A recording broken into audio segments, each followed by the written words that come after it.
What this writing teacher learned that will make you a better teacher. Episode 454. The 10-Minute Teacher Podcast with Vicki Davis. Every weekday, you'll learn powerful, practical ways to be a more remarkable teacher today. Today, we're talking with writing guru, Angela Stockman. Now, Angela, I've had you on the show before, and you've talked about resistant writers, and that is your expertise. But you've discovered some new things about teaching writing. What are those things? Essentially, what my work on the ground in recent years is kind of uncovering for me is that writing is not print. And the more that I can embrace that and try to wrap my head and heart around that, the better able I am to help kids put down print when I need them to. And it's been very exciting in that the work began with resistant writers, but what I'm discovering is actually serving even gifted writers very well, because this shift in my instructional approach and the way that I'm helping kids move through the process is protecting the complexity of the ideas that kids have. Okay, so what does that look like? So essentially, what traditional writing practice looked like in my world when I was certified to teach in the early years, and certainly even recently, was that as we move kids through a unit of writing, we have them brainstorm and generate ideas. We have them rehearse and plan what the structure might look like, and we push them quickly into drafting. And as they're drafting, we're giving them a lot of feedback on the content of their work and helping them make it better. And when they have a draft produced, a lot of teachers will wait until that point to put their first round of written feedback down and then have them do revisions and edit, and then they publish. And that process, even though we always talk about the fact that it isn't linear, that it's recursive, it always feels pretty linear inside of schools. And what I was noticing in my early work is that, we're losing kids a quarter or halfway through the process. They don't have the stamina to pull that off. They don't want to revise because they've invested blood, sweat, and tears in getting this amount of print down in their drafts. And so asking them to revise is offensive to them. And they kind of rear up a lot of kids when we ask them to do that. And then with the best of intentions, we're told to wait until the end of the process to really focus on spelling, punctuation, and mechanics. And by then, their errors are really deep and numerous, and you kind of don't even know where to begin doing that. And so you give it a light code, and then they don't make improvements. And it was just really incredibly dissatisfying to approach it that way for a million reasons. And so my work with Make Writing and Hacking the Writing workshop had me in schools doing a lot of loose parts play with kids and a lot of maker stuff, and having them build the things that they wanted to write about and then unmake those builds and break those builds into smaller pieces. And what I started to realize is that the process itself is very much like making the writing process if we treat it that way. And so the big shift in my thinking has been that writing isn't print. And we seem to remember this when we're teaching reading.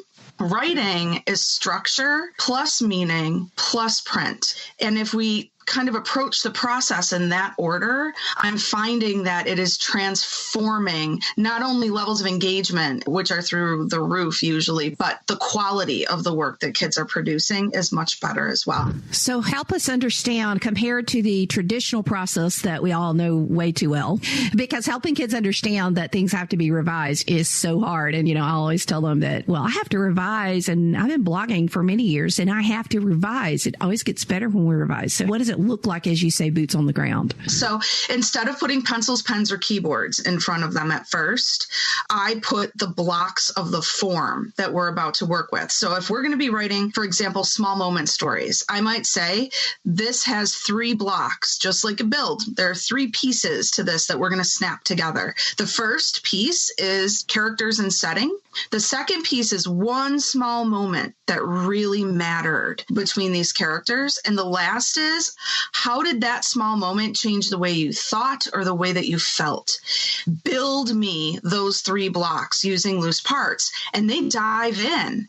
And what's beautiful is I can look over their shoulder and I can assess on my feet in that moment, and very quickly, do they have a coherent story, and is it meaningful? And if there's any piece of that that needs some work. We can tinker with it using loose parts, and the kids have not invested so much in putting down print, and it goes faster, that I'm able to do a surface assessment quickly and help them make the surface of that text as great as they possibly can. Okay, so could you define loose parts? So loose parts are buttons. Loose parts are also rocks, sticks, leaves, recyclables like packing peanuts, cardboard. Anything that we can hold in our hands and mix and remix is a loose part. And the uglier the better, because this isn't arts and crafts. And if we start to make it about pretty, you're going to create an aesthetic barrier, an art barrier, where you once had a print barrier. Kids aren't going to necessarily feel comfortable wading in if the expectation is that it needs to look pretty. Okay, so help me understand, what are they doing with the rocks? So they might take the rocks and they might build me their character and the setting for their small moment story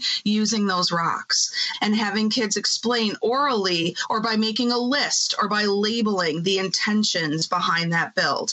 But they can use loose parts to do it. So I do scripts for movies, and the kids have to pitch it. And before it can go into production, which means you're going to write a script, you're going to do a storyboard, their pitch has to be accepted by me. So is this almost like a pitch? It is, and I call it prototyping, but a pitch is a prototype as well. The intention is, and I'm sure yours is the same, I want to hear what the structure of this is in a nice, tidy package. I want them to produce that structure as powerfully but as efficiently as possible so that we can make it better without spending weeks putting down print.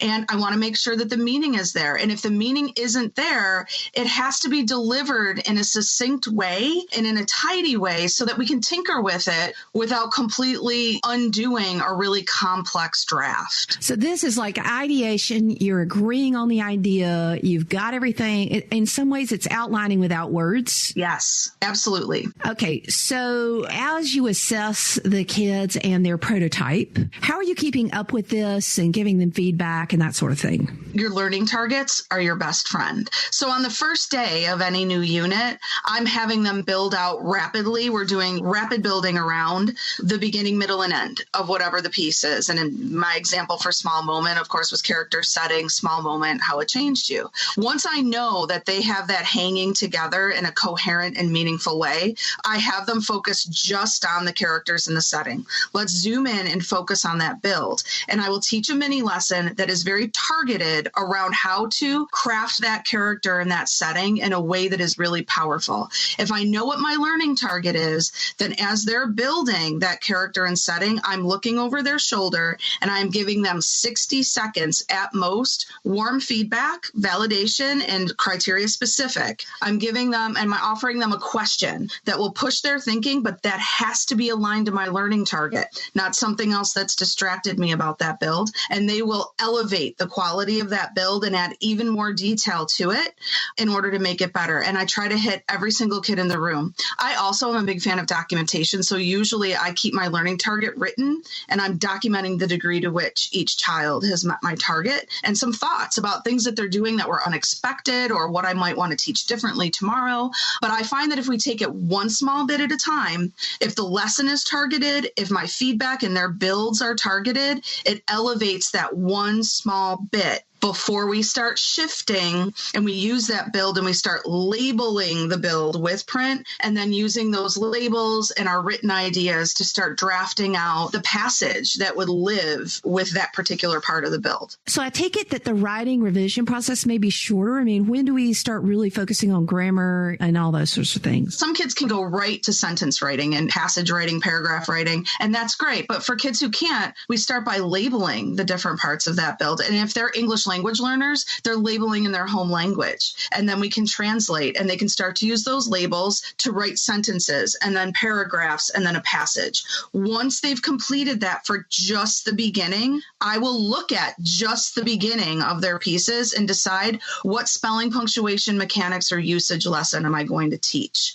And so when we do it this way, I'm actually fitting in far more lessons around spelling, punctuation, and mechanics than I was when I did it traditionally. And I'm finding that not just their stamina, but the quality of the work is better. And we can get at mechanics easier and more often. Angela, can they learn more about this in your book, Hacking the Writing Workshop? Yeah, or make writing both of those. And just today, I started this new thing in my Facebook group, Building Better Writers. I'm going to be sharing daily video and trying to make this a little bit more transparent for people beyond print on the screen, too. I blog a lot and share a lot in print, but maybe video will help. Awesome. I hope you'll send me that link. We'll put that in the show notes.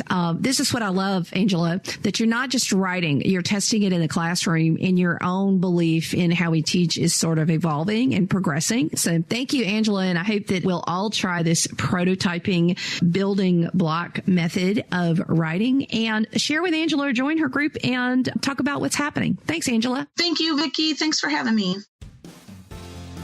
Thank you for listening to the 10-Minute Teacher Podcast. You can download the show notes and see the archive at coolcatteacher.com/podcast. Never stop learning.